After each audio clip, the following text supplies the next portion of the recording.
to our very first episode of Plant Care and Cocktails. My name is Liv Gruber and I am one of the co-founders at Cellar Door Plants. My name is Allie and I am a fellow mixologist bartender here in the Seattle area. And today we want to do something a little bit different, a little fun, and we wanted to do plant care and also teach you how to make a cocktail. So the plant that we have a cocktail inspired by is the Begonia Maculata, or the polka dot begonia. Oh, she's pretty. She's beautiful, really. She's prettier than most people, and she has these beautiful olive green leaves, these silver dots, and of course the red and pink underside. She has two sides to her. Of course, she's a two-faced little snoot. And so inspired by her look, she's got the freckles, she's got that little bit of the rosy underside. We are doing a Raspberry Freckled Lemonade, which incorporates some fresh raspberries, some fresh lemon. We've got some agave syrup, and I'm using an Oola Vodka, which is an Oola citrus vodka. It's local here in Seattle. It's a great distillery down in Georgetown. They've got some great stuff. They're known for their bourbon. I just love all their stuff. And this plant is also super easy to take care of. I'll go through a couple of just plant care tips while Allie starts prepping the ingredients. Let me just cut my lemons. So the light for this plant, you're gonna wanna do indirect bright light. You can put it near a window, but you don't wanna have it right next to a window because you don't want any direct light or it'll burn these beautiful leaves. Don't you burn those? We don't want that, we really don't. In terms of watering, you're gonna wanna water your begonia 1 or 2 times a week in the summer, in the hotter months, and then you're gonna cut back in the winter. The last thing you wanna do is over water this plant because you don't want root rot. And so you're gonna wanna keep the soil moist, but you're not gonna overwater it. So rule of thumb, what I do is I put my finger in about 2 to 3 inches, and if that 2 to 3 inches is dry, then I will water the begonia thoroughly. So water until it's coming out of the drainage hole. How can you tell if something has root rot? If it's root rot, you'll start to kind of see it in the actual plant. Yeah. And so a lot of times the plant will start to kind of wither and die, and you can check it by actually like uprooting the plant, and if the roots are like brown and like mushy, that means there's root rot. So you want nice, white, crisp roots. Crispy, like your salad lettuce. So, as Liv was describing all these care tips, I'm just cutting up some lemons in this cocktail, it involves muddling. It's really not that difficult. You're just smushing stuff together. And so I put about the equivalent of, I like to cut them up like this because it's pretty, our little like moon slices of lemon, about half a lemon's worth. And then I'm just gonna add a handful, very small handful. It doesn't need to be that much because you know, raspberries are expensive out here. They're not no apple-sized produce. And then, so when I got my fresh produce in there, I'm just gonna start muddling because the natural moisture and liquid from the lemon is gonna like muddle it all up and make it juicy. Yeah, boy. And while she's muddling, I'll talk a little bit more about the care. In terms of the soil, you're gonna wanna have well-draining potting soil. So you can use just normal house planting soil, and you can have a little perlite into it if you want to help with the drainage.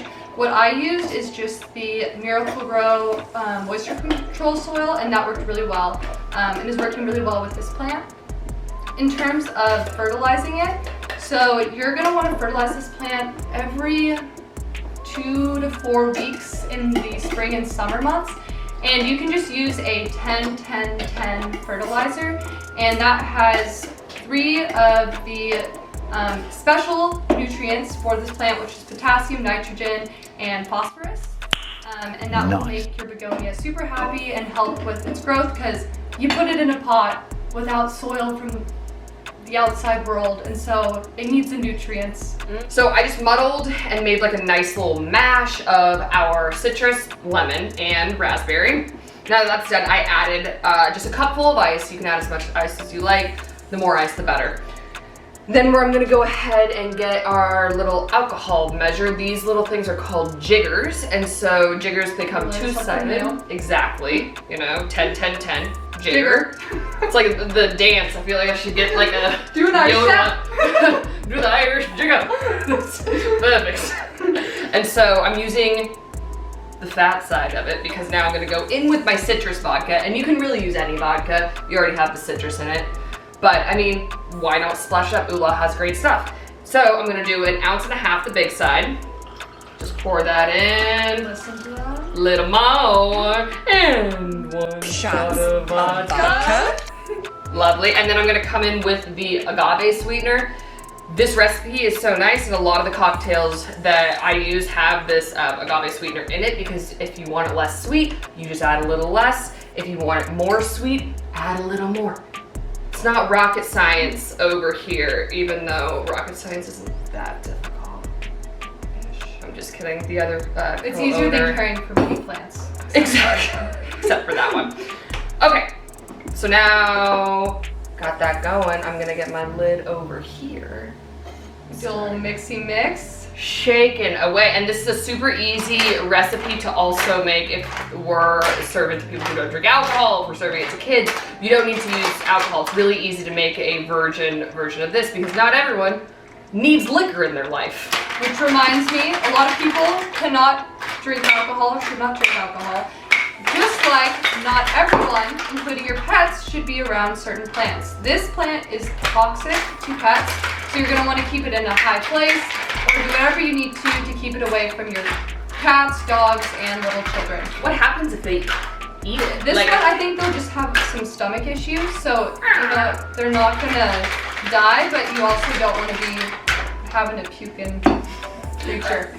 Having a puking creature, you know, especially if you got those carpets over there. Yeah, you just don't want it. I'm saving you a lot of time and money. So you can thank me. Don't let your dog eat your plants. So, shake it away. Now I'm gonna open this guy up. What we're gonna do here is called a dirty dump, which means we don't strain it because we want to see the lemons. Yeah. And the frecks. Because the frecks. Thank you. Look at the frecks.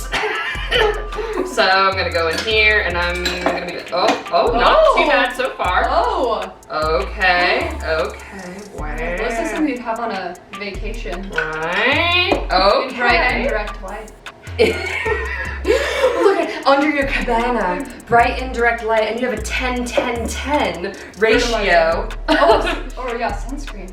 Sunscreen, tequila, a good book, a nice company. So this, just to add a little garnish to the cocktail, I'm going to do what's called a twist. You use one of these special little gadgets over here. Has like a little divot in it, and you take any citrus, you can do with an orange as well. Limes have a really thin rind, so you don't want to do it with that. And you always twist over your cocktail because then it gets all the oils and stuff going. So I'm gonna do a little twisty twist. This is the technique. The technique, Makes guys. it taste better. Yeah, actually, work to go around that, but you just add a berry in there, and you call it a day. And guys, cheers. Thanks for tuning in. Cheers.